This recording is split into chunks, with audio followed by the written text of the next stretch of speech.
तो भारत और पाकिस्तान के बीच में युद्ध की स्थिति लगातार बनी हुई है। पाकिस्तान जहां एक के बाद एक सीज फायर का वायलेशन कर रहा है, तो वहीं भारत भी मुंह तोड़ जवाब दे रहा है। भारतीय सेना पूरी तरह से तैयार है और आज लाहौर से लेकर कराची तक भारत ने कई बड़ी स्ट्राइक्स की हैं। ऑपरेशन सिंदूर के बाद पाकिस्तान पूरी तरह से बौखला गया है और जबरदस्त पलटवार करने की कोशिश कर रहा है, लेकिन भारतीय सेना लगातार मुंह तोड़ जवाब दे रही है। हमारे साथ चर्चा में मौजूद हैं रिटायर्ड ब्रिगेडियर मोहिंदर महाजन सर।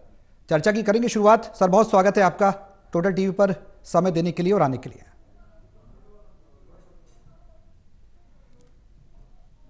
जी सर, सबसे बड़ा सवाल जो मौजूदा स्थिति आज बनी हुई है, ऑपरेशन सिंदूर के बाद जिस तरह से पाकिस्तान और भारत के बीच में तनाव की स्थिति है, 2.0 की शुरुआत हो चुकी है और ये जो प्रोसेस है ये ऑनगोइंग है।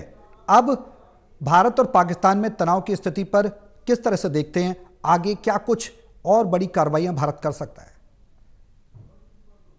देखिए, ये ऑपरेशन सिंदूर जो है जी ये ऑनगोइंग ऑपरेशन है जी और हमने उनके 9 साइट्स पे जो टेररिस्ट साइट्स है उन पे अटैक किया है। पाकिस्तान ने वापस अगले दिन रात को हमारे मिलिट्री इंस्टॉलेशन या एयरफील्ड्स पे अटैक करने की कोशिश की है। जी ओके, लेकिन हमारे जो S-400 सिस्टम लगे हुए हैं, जो एवेक्स सिस्टम लगे हुए हैं, जी उन्होंने कोई हानि नहीं होने दी है।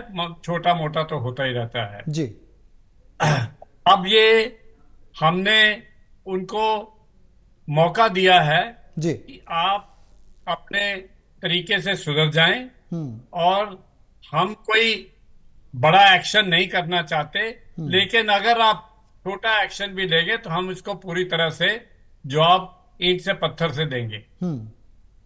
ये हमारी पॉलिसी भी है कि जी हम सिर्फ टेररिस्ट कैंप्स को ट्राई करना है।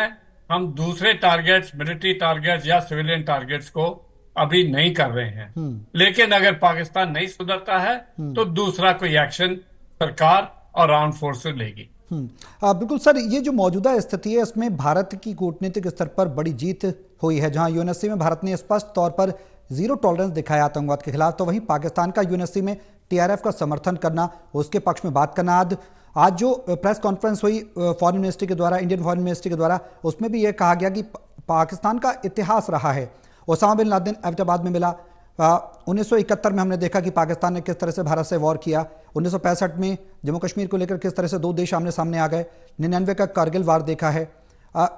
आखिर जो अंतर्राष्ट्रीय स्तर पर जो पाकिस्तान को समर्थन है उसको किस तरह से देख रहे हैं? भारत इस बार मजबूत स्थिति में है, इस बात से इनकार नहीं किया जा सकता है। बिल्कुल बिल्कुल, पूरा पूरा दुनिया हमारे साथ है। जी एक दो कंट्रीज जो साइड में थे वो रहते ही हैं, उनसे हमको कोई परवाह नहीं है। लेकिन इंटरेस्टिंग बात यह है जी कि all nations, USA, Russia, Germany, France, all the European nations and even the Muslim countries, जी they are in favour of India and this. वो कहते हैं कि आतंकवाद इन्होंने फैलाया हुआ है और आप जो हमला पहलगाम के बाद जो आप एक्शन ले रहे हैं वो बिल्कुल जायज है। लेकिन पाकिस्तान ने वो एक्सपेक्टेड था कि रिटेलिएट करेंगे। उन्होंने कल रात को रिटेलिएट किया है, लेकिन हमने आज पूरा जवाब दे दिया है उनको। और जो आपको पता ही है, लाहौर में के पास मुर्दिके में काफी उनका नुकसान हुआ है। जी ईंट का जवाब पत्थर से। लेकिन हम कोई इनिशिएट नहीं करना चाहते, लेकिन उनके जो इरादे हैं उनको हम ध्वस्त कर देंगे।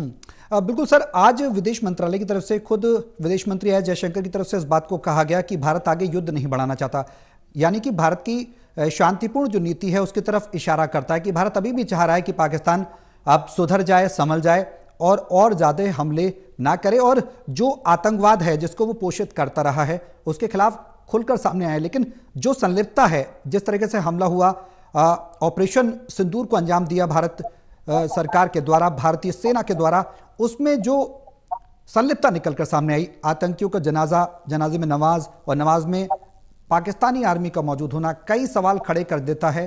अंतर्राष्ट्रीय पटल पर भी कि जहां एक तरफ आतंकवाद से इनकार करता है, दुनिया में कहता है पाकिस्तान कि हम आतंकवाद के साथ नहीं हैं, वहां एक साथ आ जाना कुछ और ही तस्वीर है। देखिए, पाकिस्तान का सदा ही डबल स्टैंडर्ड रहा हुआ है जी। मैं बोलूं? हाँ सर, बिल्कुल। पाकिस्तान का सदा ही डबल स्टैंडर्ड रहा हुआ है। 71 वॉर में मैं हिस्सा लिया था जी। और जितना ये झूठ फैलाने में नंबर 1 है वर्ल्ड में। ये कई ऐसे उस टाइम भी अनाउंसमेंट करता था कि ये हमने एरिया कैप्चर कर लिया, जब हम उस एरिया में बैठे थे या उससे आगे भी होते थे जी। तो इसलिए पाकिस्तान का झूठ इतना सक्सेसफुल कभी नहीं हो सकता है जी। बिकॉज आजकल तो सारा सैटेलाइट इमेजरी के थ्रू पता लग जाता है। बिल्कुल। हमने जो टारगेट्स किए हैं सिर्फ आतंकी टारगेट्स किए, लेकिन और उनका हमने प्रूफ भी दिखा दिया है। लेकिन जो पाकिस्तान है उसने मिलिट्री टारगेट्स किए, उसने एयरपोर्ट्स किए, एयरफील्ड्स किए, हमारे एयर बेसिस को किए जी। और सिविलियंस जेएनके में आपको पता ही है बिल्कुल। शायद 15 सिविलियंस की डेथ भी हो गई है, उनमें से 5 बच्चे भी हैं, 4 औरतें भी हैं। ये तो उनका स्टैंडर्ड है। लेकिन इंडिया का एंड गुरुद्वारे में भी उन्होंने कुछ डैमेज किया है। लेकिन हमारा जो है टारगेट सिर्फ टेररिस्ट कैंप्स है और टेररिस्ट है। हम पाकिस्तान की दूसरी जनता को कुछ नहीं करना चाहते। अब बिल्कुल, अब आगे की स्थिति किस तरीके की बनती नजर आएगी ये भी देखने वाली बात होगी। फिलहाल भारतीय सेना ने मुंहतोड़ जवाब पाकिस्तान को दिया है। सर, बहुत शुक्रिया हमारे साथ जुड़ने के लिए।